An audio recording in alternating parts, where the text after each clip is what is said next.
Hello everyone, সবাই কেমন আছো? আশা করি সবাই খুব ভালো আছো। ঠাকুরের কৃপায় আমিও খুব ভালো আছি। তো আমার নতুন একটি ভিডিওতে তোমাদের সবাইকেই স্বাগত জানাই। আশা করি তোমাদের সবারই এই ভিডিওটি খুব ভালো লাগবে।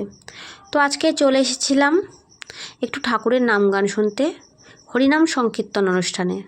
আমাদের বাড়ি থেকে খুব বেশি দূরে নয়, আসলে এখানে প্রতি বছরই কিন্তু এই সময় অনুষ্ঠানটি পরিচালনা করা হয়, আর প্রতি বছরই কিন্তু আমাদের এখানে আসা হয়। আর এখানে কিন্তু মন্দিরে বিভিন্ন দেবদেবীর নিত্য পুজো করা হয়।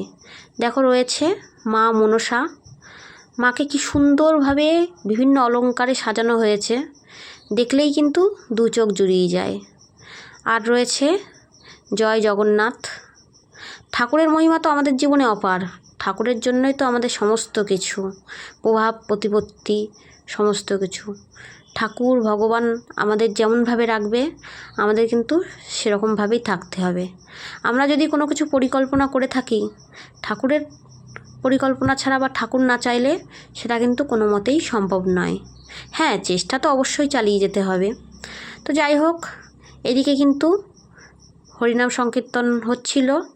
আর এই দেখো রয়েছে বাবা মহেশ্বর, আমাদের বাবা মহাদেব, তাকেও কিন্তু ফুলের মুকুট পরিয়ে ফুল দ্বারা সাজিয়ে রাখা হয়েছে, কি সুন্দর লাগছে। তো মন্দিরটি তোমাদের কেমন লাগলো অবশ্যই কিন্তু কমেন্টে জানিও। তো আমরা বসে পড়েছিলাম, যেখানে সবার জন্যই বসার ব্যবস্থা করে রাখা হয়েছিল, সেখানে কিন্তু একটু বসে ঠাকুরের নাম গান শুনছিলাম। জানো তো, আমার না ভীষণ ভালো লাগে এই ঠাকুরের নাম গান শুনতে। মানে সংসার ধর্ম ছেড়ে মনে হয় শুনতেই থাকি, ভীষণ ভালো লাগে। আর দেখো একটি ছোট্ট পুতুল, মানে ছোট্ট ভক্ত ঠাকুরের, মায়ের সাথে এসেছে, ঘুরু ঘুরু করতে করতে আমাদের ওখানে চলে এসেছে। তো এরপর চলে এসেছিলাম, খানিকক্ষণ নাম গান শুনে চলে এসেছিলাম প্রসাদ গ্রহণের ওখানে। এখানে সব ভক্তদের জন্যই কিন্তু প্রসাদের ব্যবস্থা করে রাখা হয়েছিল। তো প্রসাদের মধ্যে ছিল ডাল, আলু ভাজা আর সয়াবিন আলুর তরকারি। জানো তো, এই ঠাকুরের প্রসাদ গ্রহণ করতে না আমার ভীষণ ভালো লাগে। আমি জানি তোমাদেরও সবার খুবই ভালো লাগে। তো এরপর খানিকক্ষণ নাম গান শুনছিলাম, সারাটা দিন কিন্তু ওখানেই কেটে গিয়েছিল। আর বাড়ির থেকে সেইভাবেই প্রস্তুতি নিয়ে আসা হয়েছিল।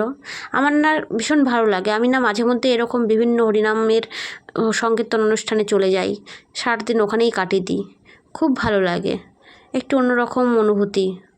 তো এরপর সন্ধেও হয়ে এসেছিল, আর পাপানও কিন্তু থাকতে চাইছিল না, ভীষণ জ্বালাতন করছিল, তাই বাড়ির দিকে রওনা দিয়েছিলাম।